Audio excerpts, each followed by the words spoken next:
today. How many of you heard me do my little thing yesterday? Yeah? Okay, some of you didn't.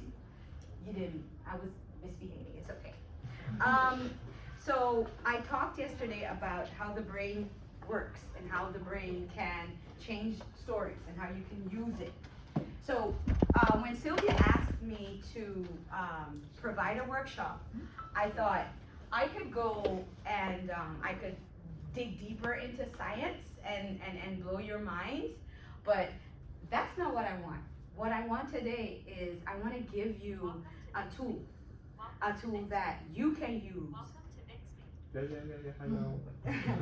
I want to give you a tool that you can use in your own practice with the people that you work with your kids if you desire, and with your future kids if you so desire.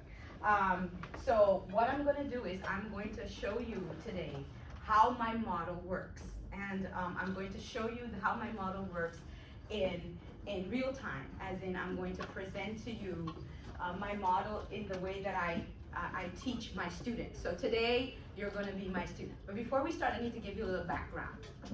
So I work with what we call academically retarded students.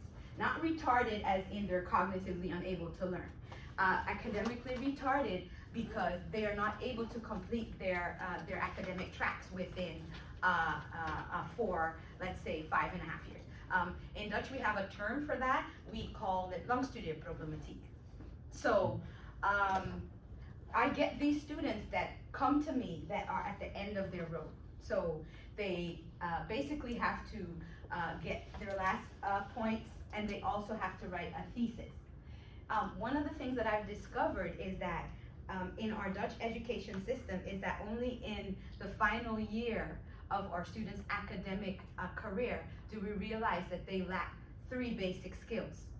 They don't know how to read, they don't know how to write, and they don't know how to think. Now, they know how to read in the sense of there's words and they can read a sentence. They know to write because they can write their name and all those sorts of things. But they don't know how to process information. They don't know how to do that efficiently. They don't know how to use their skills to create for themselves a reality wherein they can be successful. So after about 10 years of research, I pulled the things that I taught myself when I was in college. Remember I talked about that professor, about not being able to talk Dutch and how nobody taught me? So I developed a method. And this method is a method that I developed when I was in college, and it's been fine-tuned now. And today I'm gonna give it to you. And I want you to take it and use it and tweak it. But most of all, I want you to use it to change lives. Please stop me, ask me questions as critical as possible, because when I go into this world, I basically lose myself. So please call me out if I find myself. And don't mind the Dutch thing, is because I speak so many languages, I have to do all sorts of craziness. So you're gonna learn about the Tough Love 3M training today. And the 3M is mindset, metacognition, and motivation. If you want to get young people moving, you're going to have to work on these 3 things. Creating the right mindset, teaching them about metacognitive skills, and teaching them how with the right mindset and with the right metacognitive skills, they can be motivated. Before we start, let me ask you this question. Who taught you how to learn? Can you remember that? Can somebody tell me who taught them how to learn? Yes. Like lessons in high school. I wasn't filled my grades. You filled your grades? And someone helped me to teach me how to learn and process the information. In high school? Yeah. Remember what he said, in high school. That's a bit late. It's not late. I can tell you, it's late, but I can tell you 99% of all students learn how to learn at the latest stage possible, in high school or even in college. But who learned how to learn when they were in primary school? You did? Yeah? Earlier. You earlier? Can I ask something and not be in any way disrespectful? Are you over 45? Yes. That's why. Yeah. You will notice that people who are older than 45 years old, or about that, they are, I call you the remnants of the glory days. Because that group of people are, in educational wise, the people who were given the last glory things about learning. What I've learned over the past years is that around the world, and I've talked to some of you who've come, I've talked to my colleagues from Singapore here, I've talked to other colleagues from England, Australia, we have discovered that we teach people how to learn, we think, but basically we don't teach people how to learn. I can guarantee you that for the most of you here present, nobody taught you how to learn, but everybody has expected you to learn. And because of that, you've missed out on some of the greatest things in life. This is my model. For those who are academically schooled, for those who like to see models, and please forgive me, because this is a model that I designed when I was in high school. So it's not perfect, but I did not change it because it symbolizes what I do. And what I do is I create for my students a learning space. And it's a learning space where we work on self-motivation. I'm going to talk about that, so you're going to learn how you can do that. I talk about expectation and responsibility, where I talk about language, which is something that when we deal with people, we underestimate very often what the influence of language is on people. And a thing that I'm always very hard on my teachers with is feedback, the type of feedback and the way we use feedback. And I will make sure that every one of you gets this entire presentation, okay? I'm gonna fix that with Sylvia. We're gonna talk about Geller's 4 C's, which are the will to succeed. So how do you create competency, consequence, choice, and community when it comes to progressing yourself? We're gonna talk about high performance relationships.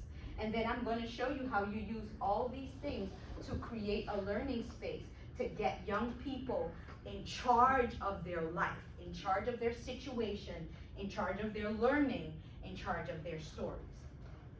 So, my questions for you today. When I start my class, I do not use learning goals. In education, we have been taught that learning goals are necessary. I have discovered that when I give my students and my teachers that I teach learning goals, they learn nothing. Because learning goals makes you passive. What I have discovered is when I give you a learning question, I activate you to start a journey. So my first golden tip is try to start your sessions with whomever you are by giving them a question that they have to answer, by sending them on a quest, which forces them to adapt an idea of I'm doing something. Because you guys are so cute with this heart. People say a lot of times that, we want our children to be independent, but we've created a world where they don't learn to be independent. We've taught them to be dependent on everything and everyone. And then when they get into existential crisis, we're like, what's wrong with our kids? So we start by not telling people goals. We give them a question. So my question that I'm going to ask you today, and that's your journey in my workshop, is how do I create a tough love learning space for my students, my mentees, fill in whoever you want. This is how I create my learning space. First of all, you cannot help someone if you don't know what their mindset is. How many of you are familiar with Carol Dweck, or the terms the growth mindset and the fixed mindset? Let me see the hands of those who ever heard about that. Okay, should I do a short thing so that some of you who don't know could okay. Now, Carol Dweck is an American psychologist, and she noticed in her classes that when she gave exams and when her students took tests and the results came back, there were roughly 2 reactions to a failing grade. The passing grade is always the same, yay, I'm awesome. But when students have failing grades, she realized that about 40% of her students had an existential crisis. They close themselves off. They're angry with the world. They don't want to discuss. She lost them, essentially. So she was wondering, what's going on with these young people? Why is it that when they face a challenge or they experience failure, they crash, they burn, they disappear? Another 40% of her class had another reaction. When they failed and things didn't go well, what these young people did was they stepped out of themselves and went and asked questions like, how can I do better? How can I increase myself? How can I learn new skills? Now, when she looked at that, and then there's 20%, before I always forget the 20%, who I call the crazy people like me, because the crazy people fluctuate between one reaction to the other. Those 20%, we're gonna just leave them where they are. When she did that, she discovered that we have 2 basic coping mechanisms when we experience a challenge or a failure. We have people who have a fixed mindset coping mechanism. People who have a fixed mindset coping mechanism say, when I cannot do something, there's something wrong with me. I'm not good enough. They think that intelligence is a fixed thing. So you're either smart or you're not. In education, I've also discovered this in classrooms where teachers say things like, oh, but he's just not a strong writer. Or she's just not, like here we have different levels. We have MBO and HBO, and then a lot of my students come and say that in the first class, the teacher said to them, oh, you're from MBO? Well, you're not gonna make it here. It's gonna be harder for you here because you come from a lower level, you have to fight your way up. Some people experience it already in primary schools. I experienced it in my own school with my daughters, that a mother came to me and she said, you have black kids. I said, yeah, I'm black, you know. And she said, well, I'm married to a white man and we have mixed kids. And I was like, oh, good, really happy for y'all. And then she said to me, she said, but my daughter was in 5th grade and the teacher said to my daughter, oh, we're gonna work with her so she can go to the MAVO, which is like a middle level here. And the teacher, and she said, huh, why? And the teacher said, oh, well, she's not that smart. So, and to make sure that she doesn't fall in the cracks, we're going to set her on this. And in 5th grade, a group of teachers decided that that child would not be able to achieve anything else. I was flabbergasted. And I have been blessed and cursed because I have 2 what we call exceptional children. So I have 2 daughters, they're 15 and 13. Both of my daughters have an IQ of over 136, but they also have autism. So my children are been diagnosed as exceptional. They're very smart, but they don't understand the world at all. And when my girls got their scores, the teacher was like, yeah, these are the top students because look how hard and they score. But my girls don't understand people. So we sent them off to this really expensive school, because you know in Holland we try to do the best, and sent them off to this school and it's really good. And then in the first year, my exceptional child just couldn't cut it because she missed those skills. And so mindset is the first thing that our young people get that create their stories. When people tell them who they are. So before you do whatever work you're gonna do with your young people, you have to have discussions about their mindsets.